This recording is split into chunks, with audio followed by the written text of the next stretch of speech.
नागपुर से सियासी हलचल में एक बार फिर कांग्रेस प्रदेशाध्यक्ष नाना पटोले ने केंद्र और राज्य सरकार पर तीखे वार किए हैं।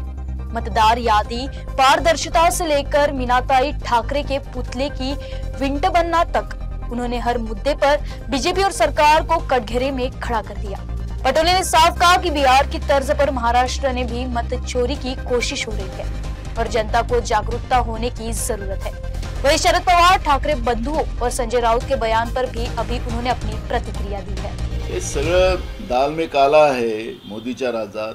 ते मत कशी चोरतात आता तर बिहारमध्ये नाही पूर्ण देशात नेपाळमध्ये सुद्धा ते आवाज पोचला की वोट चोर गद्दी छोड हा जो नारा आहे हा नारा आता सगळीकडे पसरत चाललेला आहे आणि म्हणून आता तरी ह्या निवडणुका पारदर्शक व्हाव्यात, लोकांना आपलं मत बजवता आले पाहिजे, त्यांना आपला प्रतिनिधी निवडता आला पाहिजे।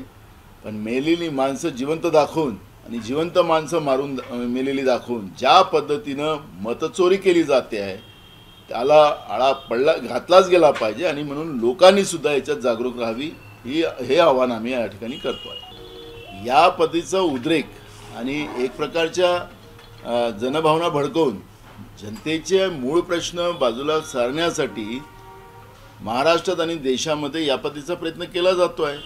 मीनाताई ठाकरेंच्या प्रतिमेवर ज्या पद्धतीने काळं फेकण्याचं काम झालेलं आहे त्याचा आम्ही निषेधच करतो।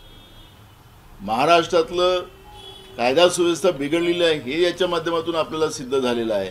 त्यामुळे मला असं वाटतं की राज्य सरकारचं फेल्युअर आहे आणि आता कोणाचा नातेवाईक दाखवून या पद्धतीनं त्या विषयाला डायव्हर्ट करण्याचं काम सरकार करत असेल तर या गोष्टीचा आमचा विरोध आहे।